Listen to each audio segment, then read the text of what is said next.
SBA Publications.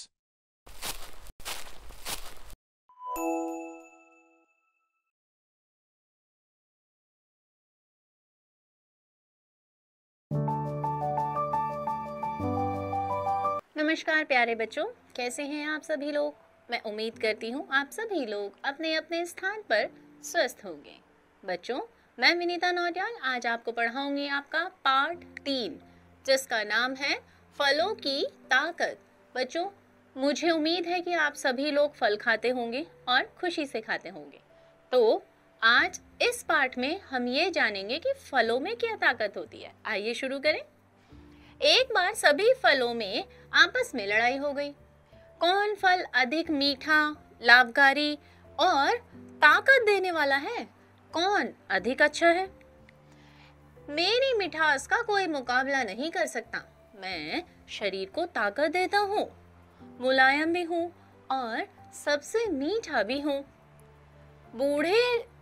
बहुत बूढ़े लोग मुझे चूस कर भी खा सकते हैं और दूध में फेंट कर भी पी सकते हैं। मेरी खुशबू भी कितनी मजेदार है, ऐसा एक आम ने कहा। ठीक है, अब अगला फल बोला, मैं बहुत ही स्वादिष्ट फल हूँ। मैं स्वास्थ्य के लिए बहुत लाभप्रद हूँ। मैं मनुष्य को सभी बीमारियों से बचा कर रखता हूँ। मुझे खाने से दांतों में मजबूती बनी रहती है, इसलिए मैं ही फलों का राजा कहलाता हूँ। ऐसा कौन बोला बच्चों? सेब। ठीक है, सेब ने अपने बारे में ये बताया। अब अगला फल देखिए क्या कहता है।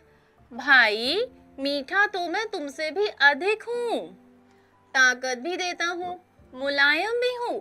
मुझे भी दूध में फेंट कर पी सकते हैं। मेरी तो छाल भी बुखार कम करने वाली होती है। छाल मतलब ऊपर का छिलका।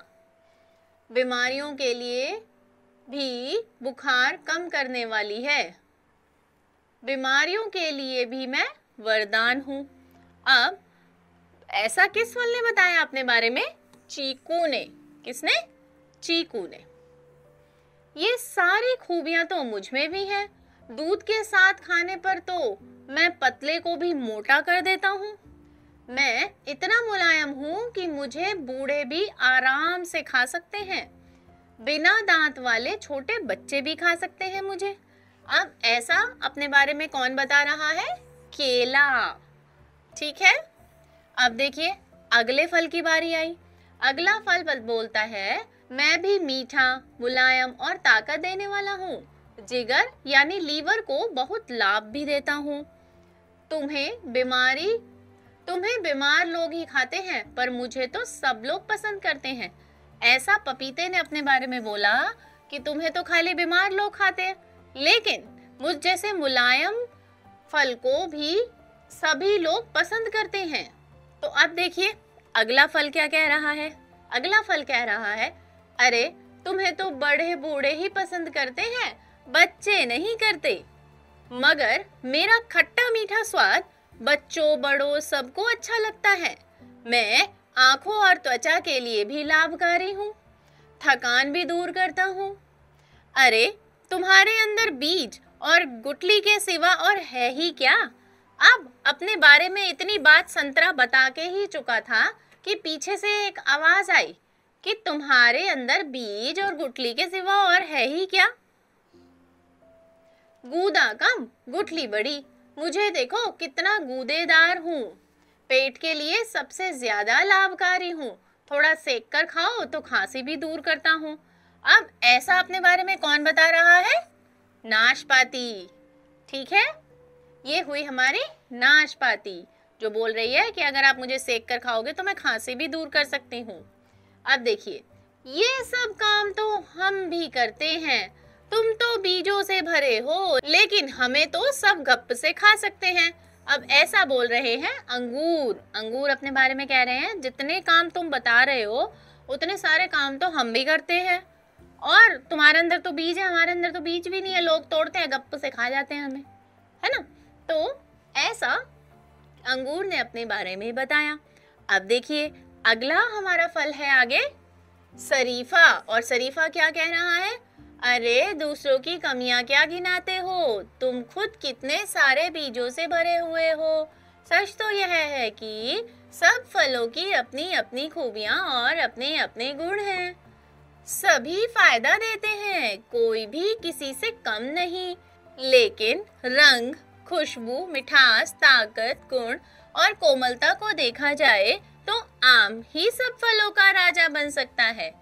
तो शरीफा ने सारे फलों को यह बात समझाई कि झगड़ा करने से कोई फायदा नहीं, क्योंकि सारे ही फल हमारे लिए बहुत ही लाभकारी होते हैं किसी न किसी तरीके से। अब अगर हम रंग की, गुण की और स्वाद की बात करें, ताकत की बात करें, कोमलता की बात करें, तो इन सब में सबसे जो सारे गुण हैं वो आम में ही हैं।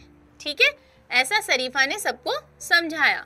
तो आम ही सब फलों का राजा बन सकता है। ठीक है, तो सारे फल यह सुनकर तालियां बजाने लगे। तब से आम को फलों का राजा कहा जाने लगा। तो बच्चों, आज आपने जाना कि आम को हमने किस तरह से फलों का राजा बनाया, क्योंकि उसमें सारे फलों के मुताबिक गुण होते हैं। लेकिन इसका मतलब ये नहीं कि आप सिर्फ आम ही खाएंगे, आपको सारे फल खाने चाहिए। ठीक है, क्योंकि सारे फल हमारे लिए बहुत ही लाभकारी होते हैं। अब देखिए, आगे है आपके शब्दार्थ। पहला है इसमें खूबियां। खूबियां मतलब अच्छी बातें। फेंट कर मतलब मिलाकर। त्वचा मतलब खाल। मुलायम मतलब नर्म। जिगर मतलब यकृत, लीवर। लाभकारी मतलब लाभ देने वाला। ठीक है बच्चों, तो ये था बच्चों आपका आज का अध्याय 3।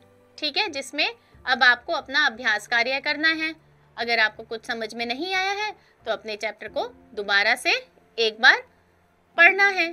ठीक है, अब हम आपसे मिलेंगे आपकी अगली कक्षा में एक नए विषय के साथ। तब तक के लिए आप सभी बच्चे सीखते रहिए, अभ्यास करते रहिए। नमस्कार।